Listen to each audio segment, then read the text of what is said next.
স্বাগত আরেকবার সিলেট স্টুডিও থেকে চ্যানেল এ সিলেটের খবরে। ঘূর্ণিঝড়ের তাণ্ডবে ব্যাপকভাবে ক্ষতিগ্রস্ত হয়েছে সুনামগঞ্জ জেলার বিভিন্ন অঞ্চল। বিধ্বস্ত হয়েছে ঘরবাড়ি, বিনষ্ট হয়েছে শত কোটি টাকার ফসল। সহায় সম্বলহারা এসব মানুষের পাশে দাঁড়িয়েছে যুক্তরাজ্যের চ্যারিটি সংস্থা মুসলিম হ্যান্ডস ইন্টারন্যাশনাল। সম্প্রতি ছাতক উপজেলায় ৩০০ পরিবারের মধ্যে তারা বিতরণ করেছে সহায়তা সামগ্রী। ঘূর্ণিঝড়ে ক্ষতিগ্রস্ত এলাকা ঘুরে এসে রিপোর্ট করছেন মুয়াজ্জেম সাজু, ক্যামেরায় ছিলেন আমিমুল এহসান রাহিম। দিনে দিনে বৈরী হয়ে উঠেছে প্রকৃতি। জলবায়ুর পরিবর্তনের প্রভাব পড়েছে গ্রাম থেকে গ্রামান্তরে। বৈশাখের শুরু থেকেই তাই আতঙ্কের মধ্যে থাকে গ্রামাঞ্চলের মানুষ। ঘূর্ণিঝড়ে আঘাত হেনেছে সুনামগঞ্জ জেলার বিভিন্ন অঞ্চলে। ক্ষতিগ্রস্ত তেমনি একটি অঞ্চল ছাতক উপজেলার বেশ কিছু এলাকায় ঘূর্ণিঝড়ের তাণ্ডবে এখন গৃহহারা মানুষ। ভেঙে গেছে ঘরবাড়ি, ক্ষতিগ্রস্ত হয়েছে ফসল ও স্থাপনা। ছাতকের হাত দোলানিও পোড়াকাটি গ্রামে গিয়ে দেখা যায় সবকিছু হারিয়ে নিঃস্ব মানুষের হাহাকার।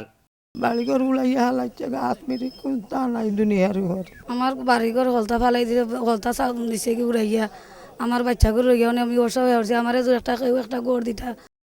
ছাতকের 2 ইউনিয়নে ক্ষতিগ্রস্ত মানুষের দুঃখ দূর করতে চেষ্টা চালিয়ে যাচ্ছে যুক্তরাজ্যস্থ চ্যারিটি সংস্থা মুসলিম হ্যান্ডস।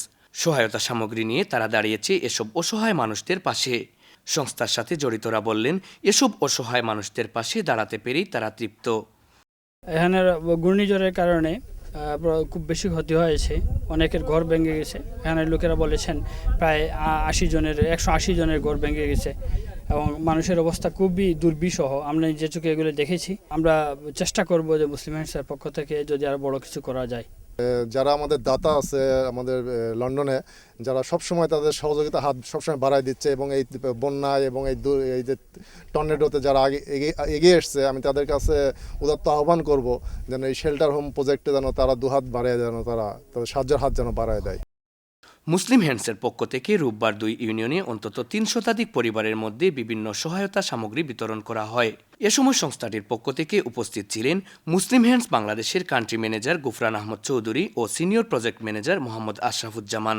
দুঃসময়ে এসব সহায়তা পেয়ে কৃতজ্ঞতার শেষ নেই জ্বরে আক্রান্ত দরিদ্র মানুষের। আমরা খাইয়া তাই লাগে মাঝ হরিয়া দোয়াও করতাম।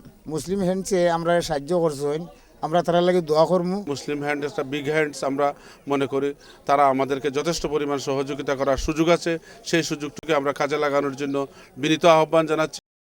মুসলিম হ্যান্ডস এসব অসহায় মানুষদেরকে চাল, ডাল, লবণ, তেল, আলু, খাবার, সেলাইন ও মোমবাতি প্রদান করেছে। মানুষ মানুষের জন্য, এ সত্যকে প্রমাণ করেই জ্বরে আক্রান্ত এসব অসহায় মানুষদের পাশে দাঁড়িয়েছে চ্যারিটি সংস্থা মুসলিম হ্যান্ডস। তাদের এই সহায়তা মানবিক উদাহরণ হয়ে থাকবে বলে মনে করছেন এলাকাবাসী। Muazzem Saju, channel S news, Sylhet. জগন্নাথপুরের হবিবপুর সাজেদা খানম বালিকা উচ্চ বিদ্যালয় শনিবার জনকল্যাণ ট্রাস্ট হবিবপুর ইউকের উদ্যোগে ঘূর্ণিঝড়ে ক্ষতিগ্রস্ত পরিবারের মধ্যে আর্থিক সহযোগিতা প্রদান উপলক্ষে এক অনুষ্ঠানের আয়োজন করা হয়। এলাকার বিশিষ্ট সমাজসেবী মিফতা মিয়ার সভাপতিত্বে প্রধান অতিথি হিসেবে বক্তব্য রাখেন জগন্নাথপুর পৌরসভার মেয়র আলহাজ আব্দুল মনাফ।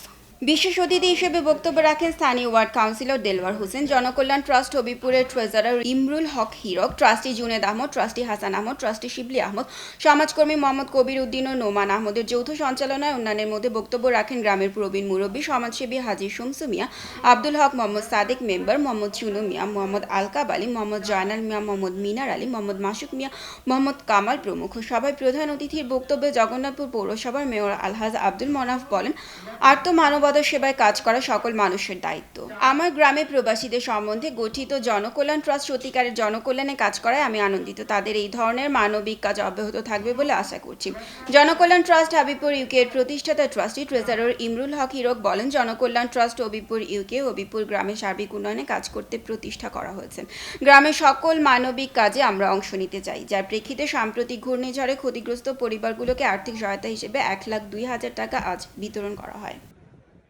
21 শতকের হাসপাতাল এবং হেলথ কেয়ার সিস্টেম ব্যবস্থাপনায় কোন কোন বিষয়ের উপর নজর দেওয়া প্রয়োজন এবং কিভাবে আরও উন্নত মানের ব্যবস্থাপনায় বাংলাদেশের স্বাস্থ্যসেবার মান উন্নয়ন করা যায়, এই বিষয়ে সিলেটে সেমিনার করেছে যুক্তরাষ্ট্রের ফনিক্স গ্লোবাল একাডেমি।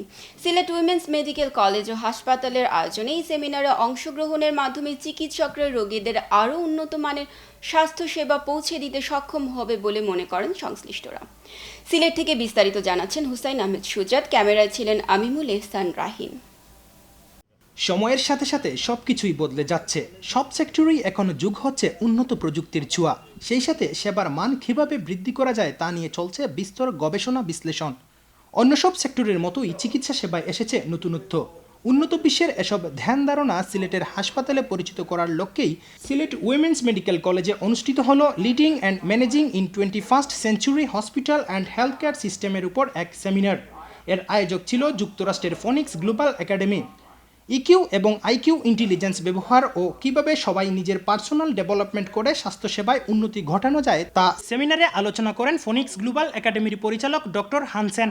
এরকম সেমিনার কলেজে অনুষ্ঠিত হওয়ায় আনন্দে উচ্ছ্বসিত শিক্ষার্থীরা। এই সেমিনার অ্যাটেন্ড করে আমি অনেক বেনিফিটেড হয়েছি, স্পেশালি যখন একজন ট্রেন্ড পারসন আমাদেরকে তার পার্সোনাল এক্সপিরিয়েন্স থেকে যখন সে আমাদেরকে বলছে। আমি মনে করি যে আমরা এতটুকু বয়সে ওনার এক্সপিরিয়েন্সগুলো জানতে পারছি এবং এগুলো আমি ফিউচারে অবশ্যই কাজে লাগাতে পারবো।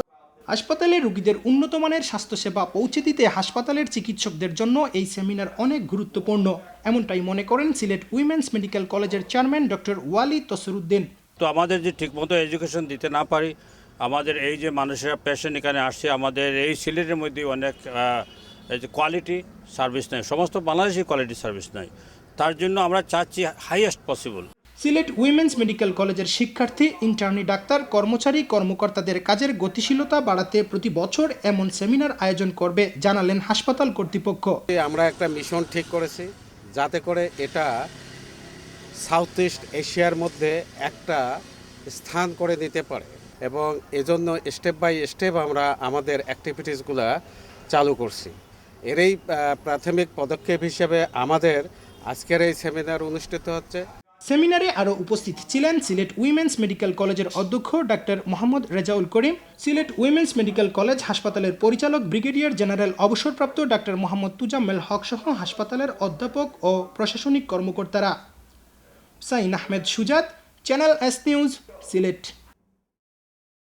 যুক্তরাষ্ট্রের বিশিষ্ট কমিউনিটি নেতা, সিলেট জেলা ছাত্রলীগের সাবেক নেতা জুনেদ চৌধুরীর শুভাগমন উপলক্ষে অভিনন্দন ও ফুলেল সংবর্ধনা জানিয়েছে সিলেট জেলা আওয়ামী লীগ। সোমবার সকাল 9টায় সিলেট ওসমানী বিমানবন্দরে বাংলাদেশ বিমানের একটি ফ্লাইটে এসে নামলে দলীয় নেতাকর্মীরা তাকে ফুল দিয়ে বরণ করে নেয়। এ সময় উপস্থিত ছিলেন সিলেট জেলা আওয়ামী লীগের যুগ্ম সাধারণ সম্পাদক অ্যাডভোকেট নাসির উদ্দিন খান, ওসমানীনগর উমরপুর ইউনিয়ন আওয়ামী লীগের সাংগঠনিক সম্পাদক Jalal Ahmad, Green city international collegiate স্কুলের ব্যবস্থাপনা পরিচালক শাহিনুর রহমান চৌধুরী, উমরপুর আওয়ামী লীগের আইন বিষয়ক সম্পাদক রুবেল আহমদ ভুইয়া, ওসমানীনগর থানা আওয়ামী লীগের নেতা Rukon Ahmad Chowdhury, green city international collegiate স্কুলের সিনিয়র শিক্ষক জুবাইর চৌধুরী, উমরপুর ইউনিয়ন আওয়ামী লীগের নেতা মোহাম্মদ দুদুল চৌধুরী, মুকুল আহমদ চৌধুরী, সাকির চৌধুরী, সুমন চৌধুরী, মিঠু আহমদ চৌধুরী সহ উমরপুর ইউনিয়ন ছাত্রলীগ যুবলীগের নেতাকর্মীরা। সংবর্ধনা অনুষ্ঠানে জুনেদ চৌধুরী উপস্থিত নেতাকর্মীদের সাথে শুভেচ্ছা বিনিময় করেন। এ সময় উপস্থিত নেতাকর্মীদের উদ্দেশ্যে তিনি বলেন, দেশনেত্রী শেখ হাসিনার হাতকে শক্তিশালী করতে চলমান ইউপি নির্বাচনে ওসমানীনগর উপজেলার সবকটি ইউনিয়ন আওয়ামী লীগ মনোনীত প্রার্থীদের বিজয় নিশ্চিত করতে প্রতিটি ওয়ার্ডে প্রচারণা করতে দলীয় নেতাকর্মীদের নিয়ে শীঘ্রই মাঠে নামবেন। সিলেটের খবর আজ এ পর্যন্তই। সিলেট বিভাগের প্রত্যন্ত অঞ্চলে খবর জানতে চোখ রাখুন চ্যানেল এস এর পর্দায়। এতক্ষণ আমাদের সাথে থাকার জন্য ধন্যবাদ। আল্লাহ হাফেজ।